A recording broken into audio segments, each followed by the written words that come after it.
प्रिय छात्रों, मैं सतवीर डीएवी व एग्री पॉइंट यूट्यूब चैनल पर आपका फिर से स्वागत करता हूं। मैं आपको पिछले वीडियो में खरपतवारों का वर्गीकरण था, उसमें अपन ने फसल संबंध के आधार पर वर्गीकरण पढ़ लिया था। नेक्स्ट जो टॉपिक है अपना खरपतवारों का जो वर्गीकरण था, किसके बेस पर? जीवन चक्र के आधार पर। तो अपने इस वीडियो के माध्यम से खरपतवारों का वर्गीकरण है वो जीवन चक्र के आधार पर और ऋतु या फसल बुआई के समय के आधार पर पढ़ेंगे। ठीक है, तो सबसे पहले अपन ने ये अपना हो गया था पिछले वीडियो में। अब इस वीडियो में अपने ये पढ़ रहे हैं, ये दोनों अपने इस वीडियो के माध्यम से पढ़ेंगे। तो जीवन चक्र के आधार पर खरपतवारों का वर्गीकरण। तो देखो, लाइफ साइकिल यानी लाइफ साइकिल या जीवन चक्र होता क्या है? जब कोई भी बीज को अपने भूमि के अंदर डालते हैं तो ये बीज अंकुरित होने के बाद वृद्धि करता है और वृद्धि करने के बाद इस पर पुष्पन की क्रिया और बीज का निर्माण हो जाता है और फिर बाद में ये पूर्ण विकसित होकर नष्ट हो जाता है। तो मतलब उगने से लेकर बीज बनने तक लगा जो समय है वो बीज का क्या कहलाया? लाइफ साइकिल कहलाया। खरपतवार का क्या कहलाया? लाइफ साइकिल या बीज जीवन चक्र कहलाया। समझ में आ गया? जीवन चक्र के आधार पर खरपतवार हैं वो कितने प्रकार के होंगे वो अपने इस वीडियो के माध्यम से पढ़ रहे हैं, इस टॉपिक के माध्यम से पढ़ रहे हैं। तो जीवन चक्र के आधार पर खरपतवार 3 प्रकार के होते हैं। कितने प्रकार के? 3 प्रकार के होते हैं। अब 3 प्रकार के कौन कौन से होते हैं? सबसे पहला जो जीवन चक्र के आधार पर खरपतवारों का वर्गीकरण है वो है 1 वर्षीय, और जो दूसरा है वो होता है द्विवर्षीय। वो कौन सा होता है?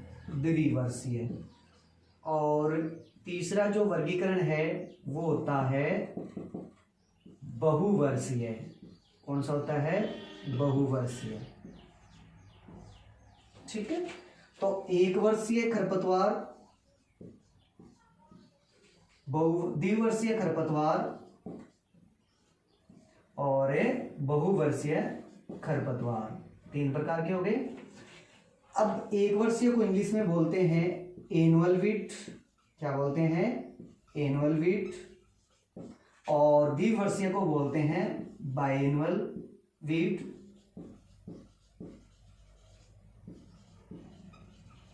और बहुवर्षीय को बोलते हैं पेरेनियल वीट। तो जीवन चक्र के आधार पर 3 प्रकार के। 1 वर्षीय कौन सा होता है? तो ऐसे खरपतवार जो अपना जीवन चक्र है, ऐसे खरपतवार जो अपना जीवन चक्र 1 वर्ष में पूर्ण कर लेते हैं, 1 वर्ष में पूर्ण कर लेते हैं, ऐसे खरपतवारों को 1 वर्षीय खरपतवार कहा जाता है। ठीक है, 1 वर्ष का मतलब एग्रीकल्चर में 12 महीने नहीं होगा। 1 वर्ष का मतलब 1 ऋतु मानी जाती है। क्या मानी जाती है? 1 ऋतु, 1 ऋतु। तो ऐसे खरपतवार जो अपना जीवन चक्र 1 वर्ष या 1 ऋतु में पूर्ण कर लेते हैं क्या कहलाते हैं? 1 वर्षीय खरपतवार कहलाते हैं। मतलब इनमें क्या है, बीज जब उग गया, उगने के बाद उसमें वृद्धि स्टार्ट हो गई और वृद्धि के बाद इसमें पुष्पन हुआ और फिर बाद में इसमें क्या बन गया? बीज का निर्माण हो गया। तो बीज बनने की क्रिया और वृद्धि होने की क्रिया दोनों क्या हो गई? 1 ऋतु में क्या हो गई? 1 ऋतु में पूर्ण हो गई। इसलिए इनको क्या बोलेंगे अपने? 1 वर्षीय खरपतवार। जैसे मैं बात करूं एग्जाम्पल के तौर पर, जैसे बथुआ है, बथुआ खरपतवार। अब बथुआ है वो कौन सी ऋतु में उगता है? रबी ऋतु में। तो रबी ऋतु में गेहूं की फसल के साथ उगता है और गेहूं की फसल के साथ ही अपना जीवन चक्र क्या कर लेता है? पूर्ण कर लेता है। इसलिए बथुआ कौन सा खरपतवार माना गया? 1 वर्षीय है। ठीक है, गेहूंसा है, गेहूंसा जिसे फेलेरिस माइनर बोलते हैं, गुल्ली डंडा। ठीक है, तो गेहूंसा भी गेहूं के साथ ही नकलची खरपतवार के रूप में उगता है और 1 ऋतु में अपना जीवन चक्र क्या कर लेता है? पूर्ण कर लेता है। इसलिए गेहूंसा और बथुआ दोनों कौन से खरपतवार माने गए हैं? 1 वर्षीय खरपतवार। ठीक है, दूसरा अपना टॉपिक है द्विवर्षीय खरपतवार। तो द्विवर्षीय या बाई एनुअल वीड किसे कहते हैं? तो ऐसे खरपतवार जो अपना जीवन चक्र कितने वर्ष में पूर्ण करे, 2 वर्ष में, यानी 2 वर्षों में पूर्ण करे, ऐसे खरपतवारों को अपने क्या कहेंगे, द्विवर्षीय। मतलब इनमें क्या है कि वृद्धि की क्रिया एक ऋतु में होगी, एक ऋतु में होगी, और बाद में जब पुष्पन होगा और उसमें बीज का निर्माण होगा तो वो कौन सी ऋतु में, दूसरी ऋतु में होता है। तो मतलब वृद्धि और बीज बनने की क्रिया कितने वर्षों में पूर्ण हो रही है, 2 वर्षों में पूर्ण हो रही है। इसलिए क्या माना गया है इस खरपतवार को, द्विवर्षीय खरपतवार। जैसे एग्जाम्पल के रूप में मैं बात करूं तो कौन सा हो जाएगा, इसका एग्जाम्पल हो जाएगा जंगली गोभी। कौन सा हो जाएगा, जंगली गोभी। ठीक है, जंगली गाजर, जंगली गोभी और जंगली गाजर, ये दोनों ही कौन से खरपतवार हैं, द्विवर्षीय खरपतवार है। लेकिन इनका एक जो अपवाद माना जाता है उसका एग्जाम्पल के रूप में अपने बात करें तो वो खरपतवार होता है कांसनी। कौन सा, कांसनी, जो बरसीम में पिछले अपन ने फसल संबंध के आधार पर खरपतवार पढ़ा था कि बरसीम का मुख्य खरपतवार कौन सा है, तो कांसनी था ना, जिसको चिकोरी भी बोलते हैं। क्या बोलते हैं, चिकोरी। क्या बोलते हैं भी, चिकोरी। सिकोरियम इंटाइबस, सिकोरियम है इंटाइबस भी इसका बॉटनिकल नेम है। तो ये भी मतलब है ना, कांसनी खरपतवार है, वो वृद्धि एक ऋतु में करता है और बीज बनने की क्रिया दूसरी ऋतु में पूर्ण करता है, इसलिए इसको द्विवर्षीय खरपतवार भी कहा जाता है। लेकिन अपने बरसीम को किसके रूप में उगाते हैं, 1 वर्षीय चारे वाली फसल के रूप में लगाते हैं, इसलिए बरसीम के साथ साथ ही किसको काटा जाता है, कांसनी को। तो वहां पर तो एक हरे चारे के रूप में यदि कांसनी को लगा रहे हैं तो वहां पर क्या माना जाएगा, ये 1 वर्षीय माना जा रहा है। लेकिन यहां पर खरपतवारों के आधार पर अपन ने द्विवर्षीय भी पढ़ लिया, और यदि इसको खड़ा रहने दें तो ये क्या है कि अपना जीवन चक्र है वो 2 से अधिक वर्षों में पूर्ण करता है, इसलिए वो वहां पर क्या माना जाता है, बहुवर्षीय खरपतवार भी माना जाता है। ठीक है, तो कांसनी इसका द्विवर्षीय खरपतवार का एक क्या है, अपवाद है। लेकिन द्विवर्षीय खरपतवार है, इनका उदाहरण मोस्टली सबसे सुटेबल है वो जंगली गोभी और जंगली गाजर है।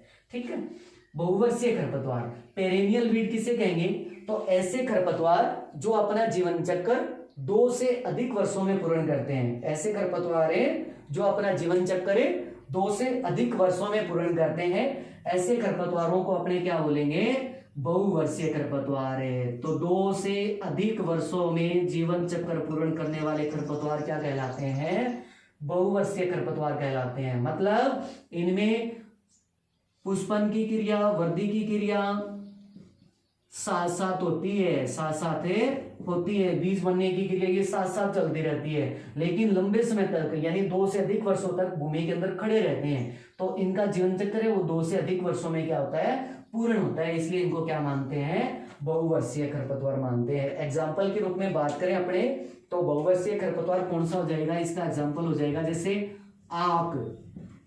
कौन सा, आक, लेंटाना केमरा, लेंटाना केमरा, जिसको जिरायन भी बोलते हैं। ठीक है, कांग्रेस घास, कांग्रेस घास। ठीक है, जड़बेरी, जड़बेरी। ठीक है, ये सभी जो खरपतवार हैं वो कौन से खरपतवार हैं, बहुवर्षीय। मतलब इनमें क्या है कि वृद्धि और पुष्पन की क्रिया लगातार चलती रहती है, लेकिन इनका जीवन चक्र है वो 2 से अधिक वर्षों में पूर्ण होता है, इसलिए इनको क्या मानते हैं, बहुवर्षीय खरपतवार। तो ये अपना टॉपिक हो गया किसके आधार पर, जीवन चक्र के आधार पर। तो जीवन चक्र के आधार पर 3 प्रकार के खरपतवार, 1 वर्षीय, द्विवर्षीय और बहुवर्षीय। ओके, ठीक है। नेक्स्ट अपना जो टॉपिक है वो किसके आधार पर, ऋतु या फसल बुआई के समय के आधार पर। तो देखो भी, ऋतु या फसल बुआई के आधार पर जो खरपतवार हैं वो कौन कौन से होंगे, उनको कैसे अपने डिवाइड करेंगे। तो वैसे फसल उगाने के आधार पर अपने एग्रीकल्चर में ऋतु 3 पढ़ते हैं, खरीफ, रबी और जायद। खरीफ यानी फसल बुआई के आधार पर तो ऋतु 3 प्रकार की है, जैसे खरीफ, रबी और जायद। लेकिन ऋतु या फसल बुआई के समय के आधार पर खरपतवार सिर्फ कितने प्रकार के होंगे? 2 प्रकार के। कितने प्रकार के होंगे? 2 प्रकार के। अब कौन कौन से होंगे? सबसे पहला हो गया खरीफ ऋतु के खरपतवार। कौन से? खरीफ ऋतु के खरपतवार, ठीक है। और दूसरा हो गया रबी ऋतु के खरपतवार। रबी ऋतु के खरपतवार तो कितने प्रकार के होंगे? 2 प्रकार के। लेकिन अपने फसल के आधार पर ऋतु 3 प्रकार के पड़ते हैं, खरीफ, रबी और एक तीसरी होती है जायद। लेकिन जायद के जो खरपतवार हैं वो कौन से माने जाते हैं? खरीफ ऋतु के। यानी खरीफ ऋतु में जो खरपतवार उगते हैं ना, वो कौन से ऋतु में उगते हैं? जायद में उगते हैं। खरीफ ऋतु के खरपतवार कौन से में उगते हैं? जायद में उगते हैं। इसलिए उनको किस श्रेणी में माना गया है? खरीफ ऋतु के खरपतवार। तो ऋतु के आधार पर कितने प्रकार के हो गए? 2 प्रकार के खरपतवार। अब खरीफ ऋतु के खरपतवार किसे कहेंगे? जो यानी ऐसे खरपतवार जो खरीफ फसलों के साथ उगते हैं। किन फसलों के साथ हैं? खरीफ फसलों के साथ उगने वाले खरपतवार क्या कहलाएंगे? खरीफ ऋतु के खरपतवार, ठीक है। और एग्जाम्पल के रूप में बात करें, अपने एग्जाम्पल माने तो कौन कौन से हो जाएंगे इसमें एग्जाम्पल, उदाहरण? तो खरीफ ऋतु के कौन से खरपतवार हो जाएंगे? जैसे जंगली चौलाई। कौन सा हो जाएगा? जंगली चौलाई, ठीक है। इसी की एक प्रजाति है कांटेदार चौलाई। कौन सी? कांटेदार चौलाई, ठीक है। हजार दाना जिसका बोटनिकल नेम होता है फाइलेंथस निरूरी, ठीक है। और जंगली चौलाई है, इसका बोटनिकल नेम हो गया अमरेंथस विरिडस। कांटेदार चौलाई है, इसका हो गया अमरेंथस स्पाइनोसम, ठीक है। तो जंगली चौलाई, कांटेदार चौलाई, हजारदाना, बरू है वो ज्वार का नकलची खरपतवार है जिसको सोरगम हेल्पेंस बोलते हैं। सोरगम हेल्पेंस, ठीक है। उसके बाद गोखरू। कौन सा? गोखरू, जिसको पंक्चर वाइन या अपनी सामान्य भाषा में भांकड़ी बोला जाता है। तो भांकड़ी का या गोखरू का बोटनिकल नेम होता है ट्रिबुलस टेरेस्ट्रिस। तो ये सभी खरपतवार कौन से ऋतु के हो गए? खरीफ ऋतु के खरपतवार, ठीक है। नेक्स्ट रबी ऋतु के खरपतवार। तो रबी ऋतु के खरपतवार कौन से हो जाएंगे? इसका उल्टा हो जाएगा कि वे खरपतवार जो रबी फसलों के साथ उगते हैं। रबी फसलों के साथ उगने वाले खरपतवार क्या कहलाएंगे? रबी ऋतु के खरपतवार, ठीक है। मतलब रबी ऋतु की फसलें कौन सी होती है आप जानते हो? जैसे गेहूं हो गया, जौ हो गया, चना हो गया, सरसों हो गया, ठीक है, बरसीम हो गया। तो ये सभी रबी ऋतु की फसलें हैं। तो इन फसलों के साथ जो अपना जीवन चक्र कंप्लीट कर लेते हैं, मतलब इन्हीं फसलों में उगते हैं, इसलिए इनको क्या मानते हैं? रबी ऋतु के खरपतवार। एग्जाम्पल के रूप में बात करें अपने तो कौन कौन सा जाएगा एग्जाम्पल? जैसे कौन सा? बथुआ, चिनोपोडियम एल्बम, ठीक है। और दूसरा खरबथुआ जिसको बोलते हैं चिनोपोडियम म्यूरेल, ठीक है ना। फेलेरिस माइनर यानी जिसको बोलते हैं गेहूंसा। क्या बोलते हैं? गेहूंसा, ठीक है। सेंजी, ठीक है। दूधी, ठीक है। सेंजी 2 प्रकार की होती है, एक तो सफेद सेंजी और एक पीली सेंजी। मेलिलोटस इंडिका और मेलिलोटस एल्बा। मेलिलोटस इंडिका होती है वो पीली सेंजी और मेलिलोटस एल्बा होती है वो सफेद सेंजी होती है। दूधी होती है, ये भी 2 प्रकार की है, एक तो छोटी दूधी और एक होती है बड़ी दूधी। जिसका छोटी दूधी है उसका बोटनिकल नेम होता है यूफोर्बिया माइक्रोफाइला और बड़ी दूधी होती है उसका होता है यूफोर्बिया हिरिटा। तो ये हो गया किसके आधार पर? रबी ऋतु के खरपतवार अकॉर्डिंग टू किसके आधार पर? ऋतु या फसल बुआई के समय के आधार पर। तो इस वीडियो में इतना ही, ठीक है। तब तक के लिए आप सुरक्षित रहें, सेफ रहें, ठीक। धन्यवाद।